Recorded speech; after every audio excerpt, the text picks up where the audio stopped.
That makes me angry. And when Dr. Evil gets angry, Mr. Bigglesworth gets upset. And when Mr. Bigglesworth gets upset, people die! Hi, and welcome to another episode of Hot Takes with me, the Silver Fox.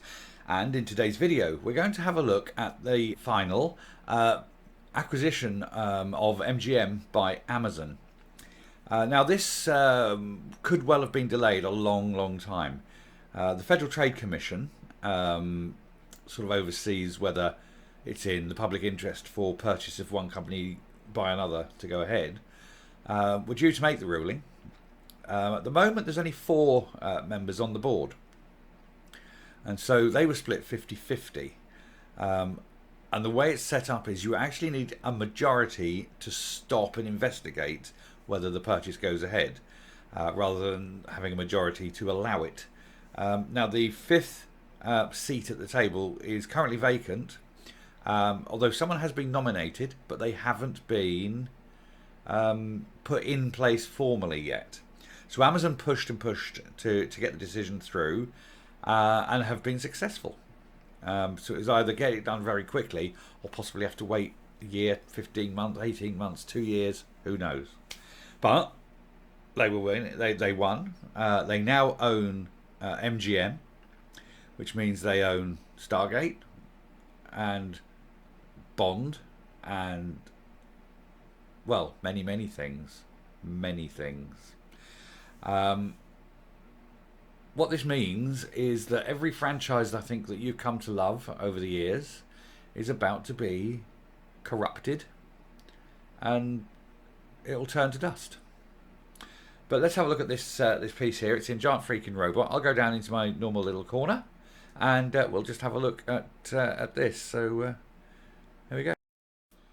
So here's the piece. Amazon now owns Stargate and a whole lot more. So, in the streaming wars, content is king. This is true. The more you have, the better you do. Every servicing company wants to amass the largest catalogue possible so that they have titles, both series and movies, for years to come. Providing enough hours of watching to users was always been enticing, which is why we're seeing something of an arms race within the world right now. Everyone is scrambling to get as much under their proverbial umbrella as possible. And along those lines, Amazon finalised a huge move this week with the completion of an $8.5 billion acquisition of MGM, putting titles like Stargate and a whole lot more on Amazon Prime in the near future. Yeah, it's not a case also of putting them on Amazon Prime. It's also owning the rights so that you can remake them in your own image. And we've seen this with Lord of the Rings of Power. Amazon have got the rights to a few pages from the end of one book and have corrupted everything Tolkien wrote, turned it to dust, introduced identity politics, brought in things that weren't there, but that's because they want to make political statements rather than good entertainment. And you think it's going to be any different with everything else they've now just bought? Who knows? Anyway, carrying on. This deal between Amazon and MGM has been a long time coming. Stargate fans will know. It was announced almost a year ago that the former would acquire the latter, thereby moving the entirety of the robust catalogue over to Amazon. But it's taken the better part of the last 10 months to dot the I's and cross the T's on the deal, while it also passed through its regulatory process at the heart of some of these major mergers. As I mentioned, the FTC had to sign off on this. Unfortunately, they managed to do it. Because if they had to wait until that 5th chair was filled, it probably wouldn't have happened, because the person that was coming in is very anti-Amazon. But we'll get with that. There didn't seem to be anything blocking the deal along those lines, and it was ultimately approved. MGM and all its titles are now part of Amazon, and the Prime Video service is about to get a major short-term and long-term boost in what will be offered. Yeah, short-term in terms of throwing up what it's got, and long-term is owning the rights that it can then go and make and destroy on its own terms. So, and oh baby, the franchises Amazon now has under its massive roof, Stargate included, considering MGM was among the holdouts when it came to streaming services for studios, there were a number of different franchises that have been sort of a la carte around the industry. But that's not going to be the case anymore. For starters, the James Bond franchise, past, present and future, has a new home. Not only does Amazon now control all the iterations of 007, they will also have a voice in how the character moves forward with a new lead. So expect the new Bond to be a person of colour, who will probably be non-binary, bisexual at best, probably a vegetarian or possibly even a vegan, and won't drink alcohol because, you know, well, don't imagine it, because it will put you off Bond forever. But that's the way they're going to go. So just if they do that, I mean, they kill the Bond franchise. And the thing is, when you kill a franchise, you don't go back to the original franchise. So you have a franchise that you love, and this one's good. And you watch them all up to then they wokeify them, and it dies. A little bit of your soul dies. And the thing is, then you can't go back to the original ones because you know what's coming, and you're tainted. And when they destroy the franchise at the end, it actually runs back through time and destroys the whole franchise. But they keep doing this. They spent billions on all these things that they're going to own. They're now going to destroy them, and so everything they own will be worthless. So anyway, other titles coming to Amazon for MGM include the aforementioned Stargate franchise, which has had multiple movies as well as successful series over the years. And we could see this rebooted under the Amazon flag, which would be a welcome set of news for fans out there. Well, maybe welcome. I mean, I hope it's good, and we welcome the fact that it might get made. But you just got this feeling that it's going to be woke, and it's going to be identity, and it's going to be push agendas. There's been rumours of another series in the works for over the last few years, though that had dried up, especially around the word on this pending transaction. We could start to have things ramp up sooner than later on that front. Finally, other franchises that Amazon will now control include Rocky, Handmaid's Tale, RoboCop, Pink Panther, Vikings, Addams Family, Tomb Raider and many others. MGM was a company founded 97 years ago, though has seen plenty of shake-ups along the way. Per the announcement from Amazon, the company has now purchased the rights to 4,000 movies and 17,000 television episodes. Yeah, and they'll all go up on Amazon Prime, and you'll watch them until such time as they get remade under the Amazon brand of woke shite. And I think that's basically what it is. They've bought all these so they can destroy them. They don't see it as destruction. They see it as reimagining for a modern world. But the trouble is, they build this modern world around minorities. And I don't mean you make something for a minority.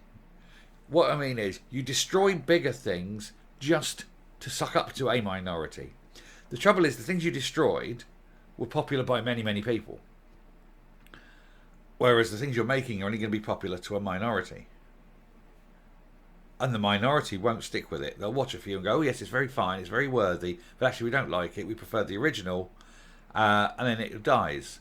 Meanwhile, all the other proper fans of the the majority of fans didn't like it, they're not watching it. And so it's dead. Sure, no one's saying don't have diversity, but how about having diversity that's reflective of society? So let's not overrepresent anyone, because if you overrepresent one group, you must by definition underrepresent another group. And that's the trouble. They pander too much to these minorities and destroy the franchise. Sure, you want to go, oh look, we're progressive and we're going to have a non-binary character. The trouble is they put a non-binary character into every single show. Go out into the real world and you don't see that many. It's not 1%. We're not talking 1%. We're not talking 0.1% here. But on TV, it's about 10% of the population. And it's quite clearly bollocks. So, sure, have your diversity, but have it reflective of society, not imposing artificial numbers onto society just because you want to look progressive and liberal and weak. But hey, you know, who am I? I'm nobody. Oh, I'm a fan who stops watching things and stops buying things and stops paying you. You don't get my money, Mr. Bezos. You don't get my money. I might sail the high seas occasionally, but only for the good stuff. Nothing recent. So yeah, I'll leave it there. I'll come up and we'll round off the video. Yep. So over the next few months, expect to see a lot of new programs hitting Amazon Prime. There'll be all the good stuff from 10 years ago, 20 years ago, 30 years ago. There'll be a load of great things going on. And in about a year's time, 18 months' time, something like that, watch as a tsunami of shite floods across Amazon Prime, where they've reimagined things.